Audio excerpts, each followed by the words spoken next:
지금부터 제가 처리했던 한 사건에 대해서 들려드리려고 합니다. 아내는 이혼을 원하고 남편은 이혼할 수 없다. 아내와 회복하기를 원한다. 이런 사건이었어요. 먼저 아내의 이혼 소장을 열어봤습니다. 내용에는 남편과 아들이 작당하여서 단순한 나의 남사친을 상간남으로 만들어서 위자료 소송을 제기했습니다. 그는 이 상황이 너무 힘들어서 견디다 못하다 자살을 했습니다. 억울했다는 거죠, 상간남이 아니고 남사친인데. 그래서 이런 나쁜 남자와는 살 수가 없습니다 하면서 이혼소장이 제기되었어요. 그래서 저는 그 이혼소장을 보고 남편이 의처증이구만 이렇게 생각을 하고 답변서를 열었습니다. 답변서의 내용에 의하면 그 남자는 아내의 대학교에서 만난 첫사랑이었습니다. 이 아내가 첫사랑과 재회하기 전까지는 부부 사이에 아무 문제가 없었어요.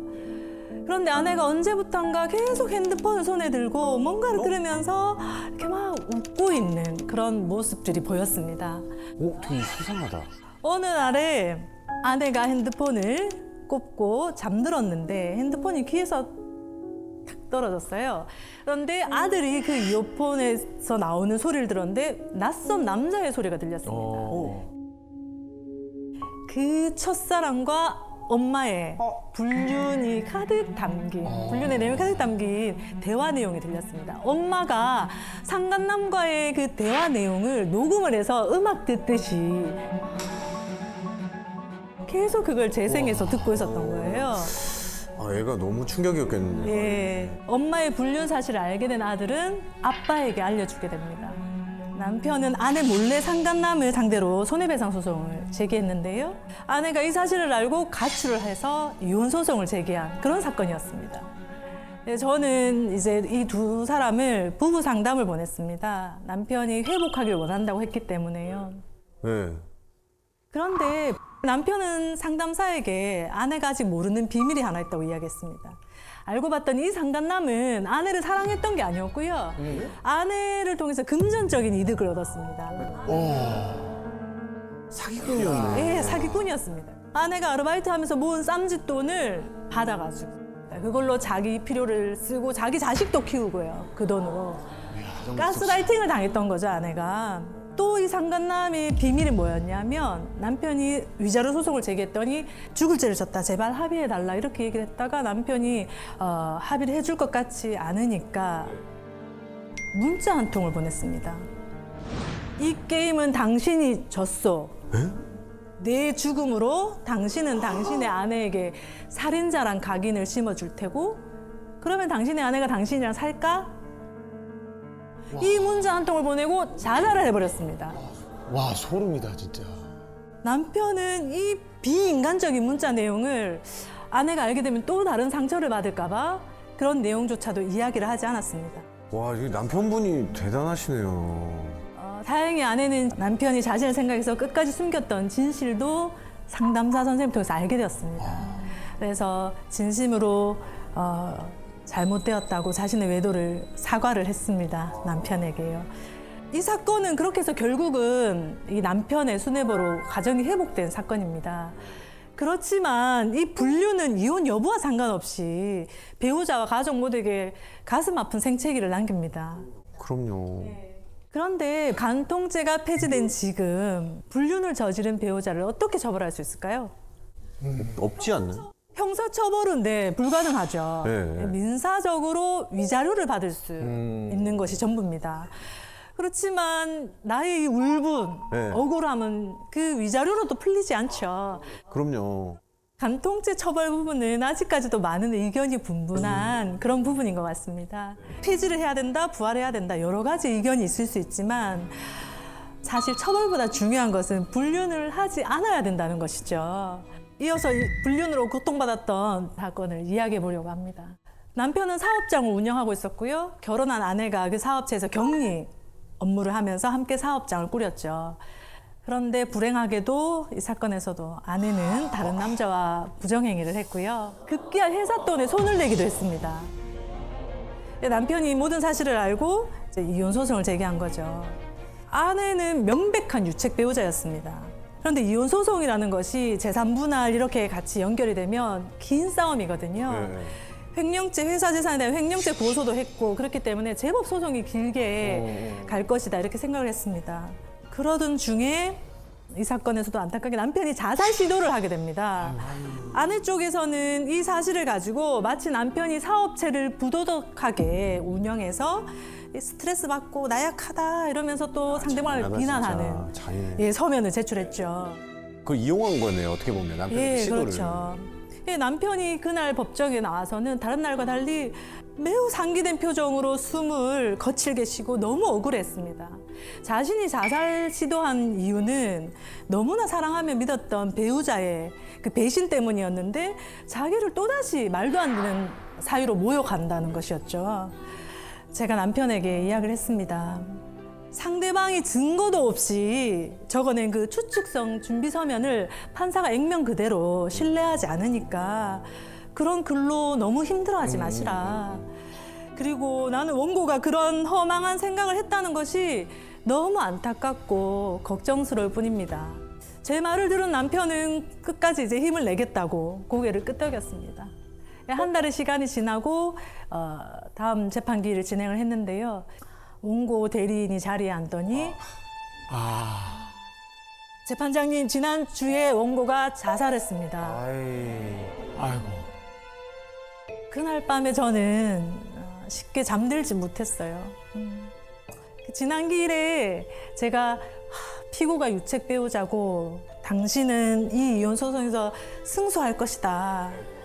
좀 더 이런 확실한 메시지를 줬다면 그가 이 땅의 삶을 계속 살고 있지 않았을까? 라는 생각이 들어서 너무 마음이 아팠어요. 결국 그 이혼 소송은 이제 남편의 죽음으로 아내가 상속 포기를 하고 쌍방 대리인이 소치하를 하면서 미완으로 끝나게 되었습니다. 중혼적 사실혼과 중혼죄라는 부분입니다. 중혼이 뭘까요? 처음 들어봤는데. 이 중혼적이라는 표현이 굉장히 낯설게 들리실 텐데요. 먼저 이 사실혼이라는 것은 이제 혼인 신고를 하지 않고 부부 생활을 하는 경우를 사실혼이라고, 혼인 신고를 하는 경우에는 이제 법률혼이라고 합니다.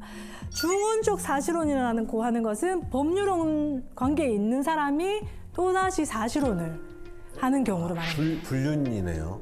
불륜의 범위를 넘어서서 부부 관계를 만드는 거죠. 쉽게 말하면 두 집 살림을 하는 겁니다. 네. 사실 뭐 그런 상황이 있을까 이렇게 생각하시지만 저도 가정법원 오기 전에는 이렇게까지 우리 가정에 중혼적 사실혼 관계가 많은 줄 몰랐어요. 많다고요? 예. 그럼 어떻게 물리적으로 그게 되나? 예. 시간이 되나, 시간이? 제가 그 대표적인 사실혼 사건을 하나 이야기를 해드리겠습니다. 그 남편과 아내는 이제 혼인 신고를 하고 이남 일녀 자녀를 두었습니다. 남편이 이제 잦은 늦은 귀가를 하고 음주 외박으로 부부 갈등이 있었죠. 그러던 중에 남편은 혼인 기간 20년 차 때에 A라는 여성을 만나서 교제를 했습니다. 이 여성과 교제를 하면서 이제 자녀도 한 명 낳았고요. 딸을 하나 낳았습니다. 아내가 이제 남편의 의도를 알게 되면서 부부 사이가 더욱 나빠지게 되었고요. 남편은 이제 명의퇴직을 한 이후에 집을 나와서 A와 동거를 시작했습니다. 중혼적 사실혼입니다. 남편은 이제 아내와 별거 중이었지만 그래도 다행히 생활비와 자녀들 학비를 부담을 했고요. 방해침은 있네. 그러던 중에 이제 남편이 신장 투석을 받게 되는 등 이제 건강이 좀 나빠졌어요. 그래서 아내와 자식들에게 신장 이식을 좀 해줄 수 있겠냐. 와. 해줘야 돼, 말아야 돼. 당연히 거절을 당했죠. 이런 일로 이제 남편은 아내와 이제 혼인 관계를 끝내야겠다라고 생각을 하면서 이후에 아내에게 생활비를 다 끊어버렸습니다. 아이고 참. 치사하다. 치사하죠. 아니 뭐 본인이 지금까지 한 행동이 있는데 그 양육비를 끊는 거는 이거는 말도 안 되는 것 같아요. 남편은 이제 현재 동거 중인 A와의 사이에 중학생 자녀가 있고, 그리고 병든 나를 보살펴주는 것은 지금 나와 살고 있는 이 A이기 때문에 더 이상 이제 아내와의 법률상 혼인 관계는 유지할 수 없다. 이러면서 이혼 소송을 제기했고요. 이 아내는 남편이 언젠가는 돌아올 것이라고 믿고 있습니다. 그리고 미혼인 자녀들이 있기 때문에 나는 죽어도 이혼에 동의하지 못하겠습니다. 라고 답변을 했습니다. 결론은 어떻게 났을까요? 저는 그 어머니의 편을 더 들었을 것 같아요. 나도. 그러니까 이혼 소송을 받아들여지지 않았을 것이다. 네. 왜냐면 양육비 줄 때까지 이거를 늘어뜨려야 되기 때문에. 기각되고 계속 양육비를 지급해라. 이렇게 판결이 났을 것 같아요. 근데 또 현재는 지금 아저씨께서 이 새로운 가정에서 지금 어찌됐건 아프신 몸인데 다 지금 보조를 받고 병수발을 받고 있는 거잖아요. 그러니까 이 사람을 케어할 수 있는 집 쪽으로 가는 게 맞다라고 판단할 수 있지 않을까? 와, 이럴 때 어떻게 결정해야 되지? 남편의 이혼 소송은 유책 배우자이기 때문에 기각이 됐습니다. 이 사례처럼 중원적 사실혼의 경우에는 그 법률상 배우자가 선택할 수 있는 것은 두 가지입니다. 첫 번째는 이혼을 부동의하는 경우, 끝까지 이 사건처럼 이혼을 해주지 않는 경우에는 이혼이 안 됩니다. 그리고 두 번째는 이제 이혼을 동의하게 되면 이제 위자료와 재산 분할 소송으로 진행이 되게 되겠죠. 근데 문제는 뭐냐면 이혼을 동의를 해주든 동의를 해주지 않든 이 중원적 사실혼의 관계에 있는 남편들이 생활비와 양육비를 주지 않는다는 겁니다. 그래서 생활이 너무 이제 힘들어지는 것이죠. 이때 이제 아내들이 할 수 있는, 법률상 관계에 있는 아내들이 할 수 있는 것은 부양료 청구를 할 수는 있어요. 법률상 배우 남편이니까 부양료를 달라. 네네네. 그리고 A 여성에 대한 위자료 소송.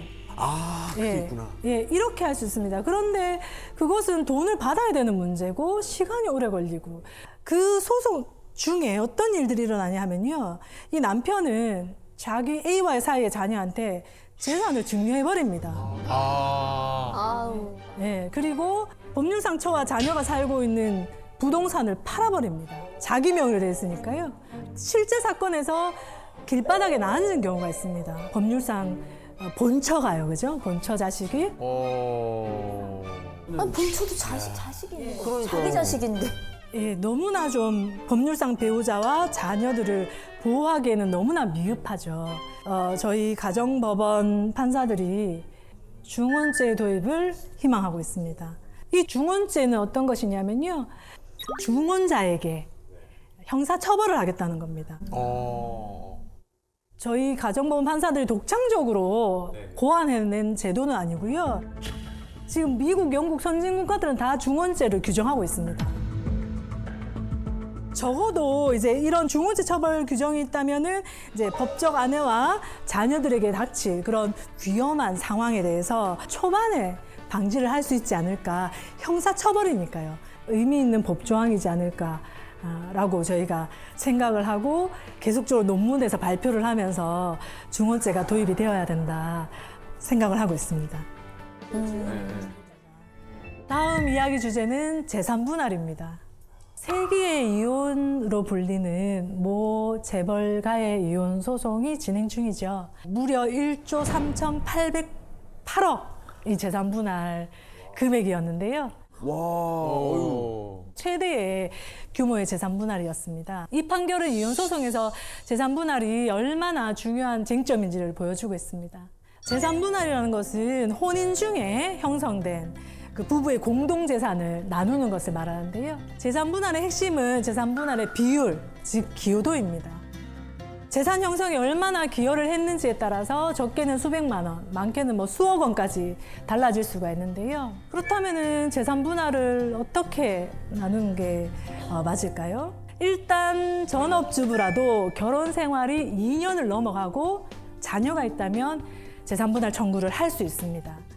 그리고 10년이 넘어가게 되면 통상적으로는 이제 5대5가 되지 않을까라는 기대감을 가지실 수 있고요. 근데 하지만 실제로 재산 분할 비율은 딱 5대5 이렇게 명확하게 하기는 어렵고 결혼 기간, 자녀 유무, 이혼에 이르게 된 경위, 나이나 직업, 부양적 요소라고 하는데 이런 것까지 다 감안을 해서 따져봐야 됩니다. 그래서 같은 상황이라도 이제 판사의 생각이나 기준에 따라서는 재산 분할 비율이 어느 정도 차이가 있을 수는 있습니다.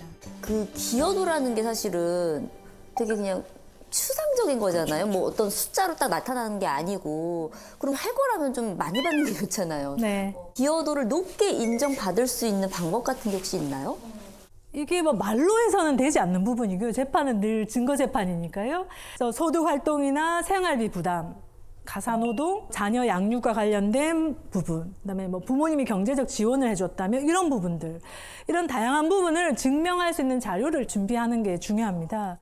그리고 제가 한 사건을 말씀을 드리려고 하는데요. 남편은 10년의 결혼 생활 동안 3명의 여자와 불륜을 했고요. 자녀에게도 전혀 관심을 보이지 않았습니다. 퇴근하면 늘 게임에 몰두하고 아내 몰래 주식 투자, 코인 투자를 했죠. 이 불륜을 알아챈 아내가 추궁을 하면 오히려 큰 소리 치면서 욕설하고 폭행하고, 그래서 아내가 다치기도 하고요. 그래서 결국 경찰이 출동을 하고 전형적으로 나쁜 남편이었습니다. 그런데 아내가 이혼을 요구하자 남편은 좋다. 형사 고소 취하해주면 내가 이혼해줄게. 그래서 아내는 하루라도 빨리 이혼하고 벗어나고 싶어서 위자료나 재산 분할에 대한 부분도 협의 없이 그냥 자녀들 친권 양육자 아내로 하고 아빠는 양육비도 주지 않는 것으로 그렇게 협의 이혼을 했어요. 야, 얼마나 싫었으면. 근데 아내는 결혼 전부터 이제 수학 학원을 하고 있었기 때문에 거기에서 나오는 수익으로 이제 내가 내 자식 키워 먹이겠다 이렇게 생각을 하고 협의 이혼을 했죠. 어느 날 아내의 수학 학원이 잘 가르친다고 소문이 나니까요. 원생이 많아지면서 확장 이전을 했습니다. 이걸 본 남편은 협의 이혼 후 2년이 지나기 딱 하루 전에 재산 분할 청구를 했습니다. 와, 딱 하루 전에? 예, 그 기간을 그분은 혹시 알고 있었나요? 그런가 봅니다. 그러니까 딱 하루 전에 했겠죠? 와. 남편은 결혼 기간 중에 아내가 재산을 숨겼고 이 학원 운영에도 내가 재산 기여가 있다라고 하면서 재산 분할 청구를 한 거죠. 미친네. 진짜 쓰레기다. 그러니까 이제 아내는 남편 역시도 혼인 기간 동안 몰래 주식과 코인에 투자한 부분이 있으니까 그 부분도 그러면 확인해서 같이 합시다라고 했더니 이 남편이 아, 근데 불안한데. 제척 기간 2년이 지났으니까 아내는 아내 주장은 들을 필요가 없습니다. 이렇게 와. 법정에서 이야기를 하는 겁니다. 알고 있었네. 재판 결과는 어떻게 나왔을까요?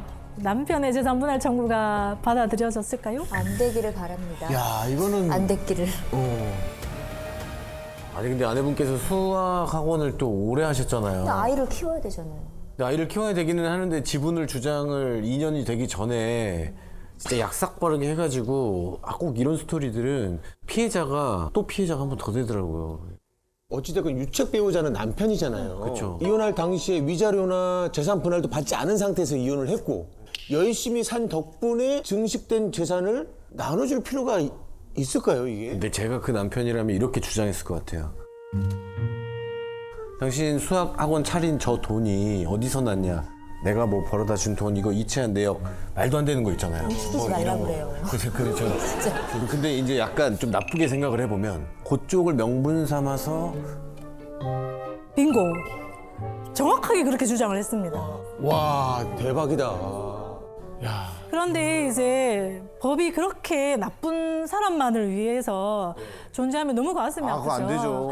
그런데 우리 대법원 판례에 따르면은 아내가 직접 재산 분할 청구를 한 것이 아니라 남편의 청구에 대해서 상대방 입장에서 대응하면서 주장한 것이기 때문에 얼마든지 주장할 수 있다. 제척 기간이 지나도. 아내는 남편에 대한 재산을 조사할 수 있고요. 남편의 재산이 어느 정도 나오게 되면 남편의 재산 분할 심판 청구는 기각이 되거나 작게 받을 수 있겠죠. 그 부분들 때문에.